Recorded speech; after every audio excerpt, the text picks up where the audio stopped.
শুরু করা হচ্ছে এখানে আমরা 2012-13 সাল থেকে আড্ডা দেই, মানে পদ্মার ট্যাগ সারা কুষ্টিয়া আমরা সবাই সুপরিচিত। আমরা আড্ডা দিতে দিতে এই জায়গাতে বছরখানেক আগে যখন কাশ বাগান হয়, কাশ ফুল ফোটে, আমি আমার ওয়াইফ আর আমার ছেলেকে নিয়ে ঘুরতে আসছিলাম। এসে মনে হলো যে এখানে বসার জায়গার অভাব, নিজেদের বসার জায়গার প্রয়োজনীয়তার অনুভব থেকে এখানে একটা কিছু করার চিন্তা করা। তারপর মনে হলো যে কুষ্টিয়াকে, মানে এত সুন্দর একটা জায়গা, কুষ্টিয়ার বাদবাকি জেলার মানুষদের সামনেও তুলে ধরা আমাদের উচিত। কুষ্টিয়াকে বাদবাকি মানুষের সামনে তুলে ধরার চিন্তা, এই সব কিছু মিলায় আমাদের থিঙ্কিংটা। আমরা এখানে 4টা বন্ধু আছি, আমি, রবিন, ধ্রুব আর লিপু, অ্যান্ড আমাদের 4 জনের চিন্তাভাবনা থেকেই আমাদের এই ক্যাফেটা বেরোয়া।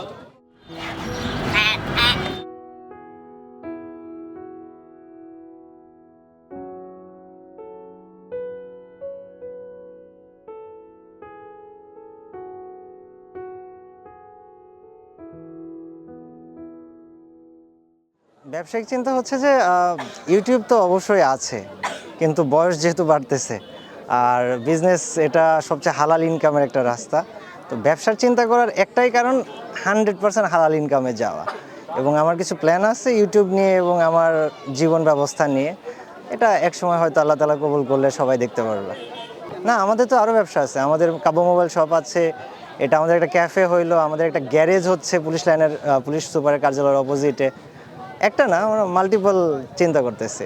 আমি কুষ্টিয়ার ছেলে, আমার জন্মস্থান ঝিনাইদহ, বাট আমার আব্বার আমরা সবাই কুষ্টিয়াতে আসছি 2011 সালের দিকে। আসার পরে আর কুষ্টিয়া ছেড়ে কোথাও যায় নাই, এবং কুষ্টিয়াতেই জমি কিনে ইউটিউবার হওয়ার পরে কুষ্টিয়াতে বাড়ি বানায়। এখন আমি কুষ্টিয়ার স্থানীয় এবং আমার শ্বশুর বাড়িও কুষ্টিয়া আমলাপাড়াতে, তো আমি কুষ্টিয়ার। স্বপ্নটা খুবই সিম্পল, যে কুষ্টিয়াকে মানুষের সামনে যতটা সুন্দরভাবে উপস্থাপন করা যায়। আমাদের কুষ্টিয়া বাংলাদেশের সাংস্কৃতিক রাজধানী, আমাদের পৌরসভা বাংলাদেশের 2য় বৃহত্তম পৌরসভা। আমাদের কুষ্টিয়াতে লালন শাহর মাজার অবস্থিত, উনি ছিলেন এখানে মীর মোশাররফ হোসেন, শিলাইদহ কুঠিবাড়িতে থাকা রবীন্দ্রনাথ ঠাকুর, অর্থাৎ অনেক বড় বড় মানুষের পদচারণা পড়েছে। এই কুষ্টিয়াটা অনেক বেশি সুন্দর, এটাকে মানুষের সামনে ফুটাই তুলতে চাই, আর কিছু না। আমি মানুষের জন্য করার থেকে আল্লাহকে খুশি করার জন্য করতে পছন্দ করি। আমি আল্লাহকে খুশি করার উদ্দেশ্যে, আল্লাহ যেহেতু বলেছেন তুমি তোমার জন্মস্থানকে ভালোবাসো, জন্মস্থান না হলে এটা যেহেতু স্থায়ী ঠিকানা, আমি এটাকে, এই শহরটাকে এবং শহরের মানুষকে সর্বোচ্চ ভালোবাসবো, এবং আল্লাহ যাতে খুশি হয়, যেই কাজগুলোতে খুশি হয় সেগুলো করার চেষ্টা করব। আমাদের এখানে চা পাবেন, কফি কাপ পাবেন, বিভিন্ন ধরনের লেমনেড আইটেমস আছে, ড্রিঙ্কস আইটেমের মধ্যে, ফ্রাইজ আইটেমের মধ্যে চিকেন ফ্রাই আছে, ফ্রেঞ্চ ফ্রাই আছে, উইংস আছে, অন্থন আছে, পাকোড়া আছে।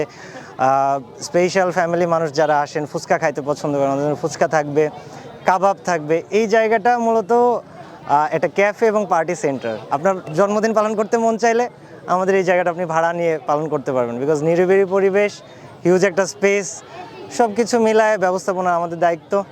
তো খাবার নিয়ে কোনো অসুবিধা নাই। আমরা যেটা ফাস্ট ফুড বলে, ফাস্ট ফুডও কিছু থাকবে, কাবাব আইটেমস থাকবে। অ্যান্ড আপনাদের যদি বিশেষ কোনো কারো রিকোয়েস্ট থাকে যে ভাই আমরা প্রোগ্রাম করবো, আমাদের এই খাবার লাগবে, তবে আমরা সেটাও প্রিপেয়ার করে ফেলবো। এই জায়গাটার নামের সাথে রিসোর্ট জুড়বো। পর্যটকদেরকে দেখাইতে হলে তাদের থাকার ব্যবস্থা করতে হবে। অনেক দূর থেকে মানুষ আসবে, দিনের দিন ফেরত যাইতে পারবে না।